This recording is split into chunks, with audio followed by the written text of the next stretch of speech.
कि भाजपा की विचारधारा को रोकने के लिए सतबीर नागर के हाथ मजबूत कर बहन कुमारी मायावती के हाथ मजबूत करने का हम सबको काम।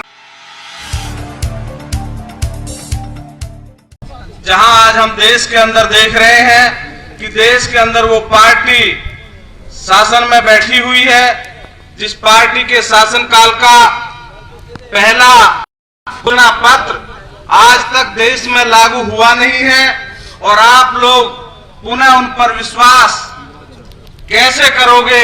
उस पुराने उनके उस जो उन्होंने घोषणा पत्र था उसकी कितनी बातें उन्होंने पूरी की हैं, इस पर आपको चिंतन मनन करना चाहिए।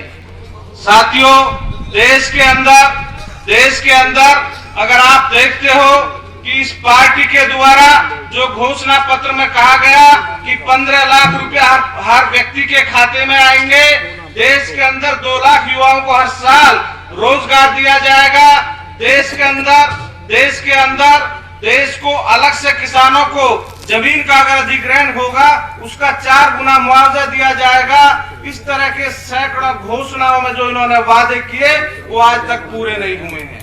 आप देखते हो जब चुनाव के करीब ये पार्टी आती है तो इनके कुछ ऐसे मुद्दे खड़े हो जाते हैं कि राम मंदिर का मुद्दा और बहुत सारी चीजें कि पाकिस्तान के खिलाफ ये कर रहे हैं।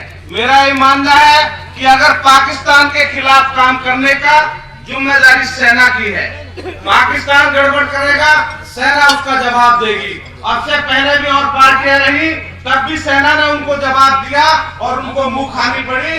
देश के अंदर ऐसा नहीं है कि सेना भी देश की जनता की है, देश के संविधान की है। जहां संविधान की उन्होंने बात की कि 370 हम खत्म करेंगे, 35 से हम खत्म करेंगे। साथियों, जब ये लोग काम गए थे, ये भाजपा के लोग काम गए थे, जब इन्होंने सोचना चाहिए था, इनको विचार करना चाहिए था कि जब चुनाव आता है, जब तुम इन मुद्दों को उठाकर देश की जनता को क्या देना चाहते हो। साथियों, बाबा साहब डॉक्टर भीमराव अम्बेडकर साहब ने जब संविधान बना और देश आजाद हुआ तो उन्होंने 35 और 370 का संविधान में लाने के लिए विरोध किया था। आप पढ़ के देखिए, किताबों को पढ़ा तो आपकी समझ में आएगा। वो शख्स कौन थे? बाबा साहब डॉक्टर भीमराव अम्बेडकर साहब थे जिन्होंने इसका विरोध किया। आज जहां हम जिला गौतम बुद्ध नगर और लोकसभा की बात करते हैं, हम लोग देखते हैं कि आप ग्रेटर नोएडा की सड़कों पर जाकर देखिए, ग्रेटर नोएडा की सड़कों में गड्ढे हो चुके हैं, नोएडा की सड़कों में गड्ढे बन चुके हैं।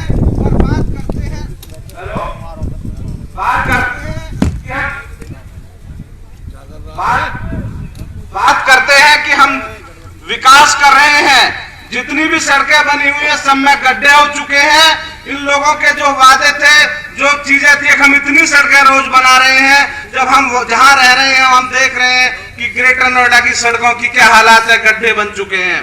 जहां बहन जी के शासनकाल में हमारे यहाँ इतना काम हुआ कि ग्रेटर नोएडा बसा, यमुना प्राधिकरण बसा और नोएडा प्राधिकरण बसाकर जो विकास के रास्ते उन्होंने हमें दिए, जो विकास हमको दिया, हमको गौतम बुद्ध नगर यूनिवर्सिटी बहन जी के द्वारा दी गई, हमको अस्पताल बहन जी के द्वारा दी गई, इतने सारे विकास के साधन जो हमें बहन जी ने दिए, उसका आज भाजपा के लोग हमको घुमाकर दूसरे रास्ते पर ले जाकर क्या देना चाहते हैं।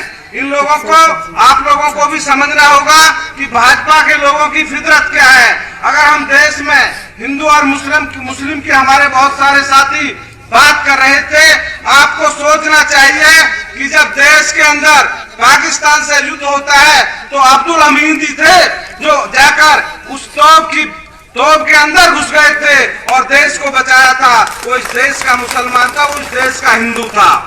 आज देश के अब्दुल कलाम साहब हैं जिन्होंने देश की रक्षा के लिए मिसाइल बनाई, वो देश के ही मुसलमान हैं, देश के ही हिंदू हैं। आपको इस बात को समझना होगा कि इनकी फितरत क्या है। ये हमको लड़ाना चाहते हैं। जब देश की रक्षा की बात होती है तो देश का मुसलमान, देश का हिंदू।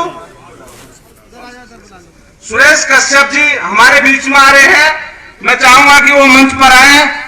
आदरणीय सुरेश कश्यप साहब, भाई सतपाल जी, तो मैं कहना चाहता हूं, आपको समझाना चाहता हूं कि अगर राष्ट्र हित की बात होती है तो देश का मुसलमान सबसे आगे होता है। जहां हम लोग देखते हैं कि क्षेत्र के विकास और देश के विकास में जहां हम देखते हैं कि ये लोग हमको गुमराह करके घुमा देते हैं। आज समाजवादी पार्टी ने हमको मीर बहुत पार्क दिया और विजय सिंह पथिक स्टेडियम दिया। तो ये समाजवादी पार्टी ने और बहुजन समाज पार्टी ने जितना हमारे जिले को विकास और इतिहास दिया है, इतना किसने दिया है, इस पर हमें चिंतन और मनन करने की जरूरत है। भाई लोकदल पार्टी के लोग भी, हमारे भाई जनार्दन जी हमारे बीच में जिला अध्यक्ष मौजूद बैठे हैं। लोकदल पार्टी हमेशा हमारी जिले की समस्याओं पर लड़ती रही है। उन लोगों को हमें देखना चाहिए। ये तीनों का गठबंधन मिलकर अपने समाज के लोगों को, अपनी विचारधारा के लोगों को ये बताए कि इस विचारधारा के, तीनों गठबंधन के विचारधारा के लोगों ने जो परिवर्तन कर जो कुछ किया है इस जिले के अंदर, इस लोकसभा के अंदर, और किसने किया है, इन सब पर हमें मंथन करना चाहिए और इस पर विचार कर आम आदमी के बीच में हमको समझाना चाहिए कि इसी से हमारा विकास का रास्ता संभव है। साथियों, मैं ज्यादा समय आपके बीच में नहीं लूंगा, बहुत सारे वक्ता हैं। मैं इतना जरूर कहूंगा कि जो लोगों के दिमाग में एक बात घुसी हुई है कि स्ट्राइक हुई है, फला हुई है, इससे कोई फर्क नहीं पड़ता। वो सेना का काम था, सेना ने किया।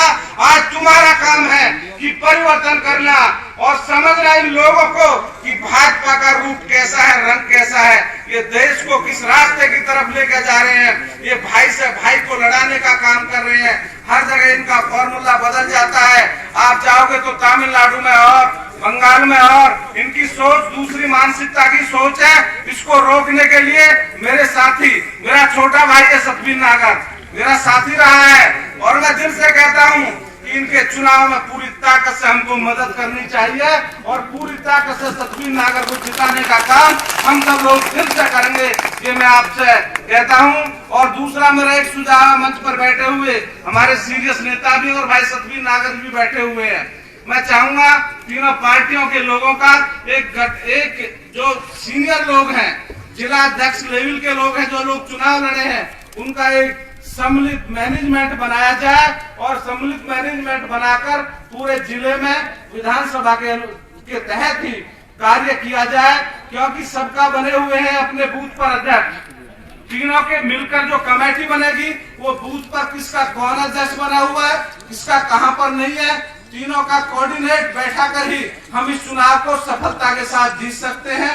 मैं यही आप लोगों से पुनः निवेदन करते हुए कि भाजपा की विचारधारा को रोकने के लिए आपको इकट्ठा होना होगा, आपको परिवर्तन करना होगा, अपने देश और अपनी लोकसभा को बचाना होगा और सतबीर नागर के हाथ मजबूत कर इसको लोकसभा में बैठाकर बहन कुमारी मायावती के हाथ मजबूत करने का हम सबको काम करना है।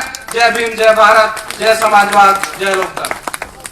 बहुजन मीडिया को मजबूत करने के लिए दलित न्यूज नेटवर्क को नीचे लाल रंग के सब्सक्राइब बटन को दबाकर दबाएं घंटी का बटन।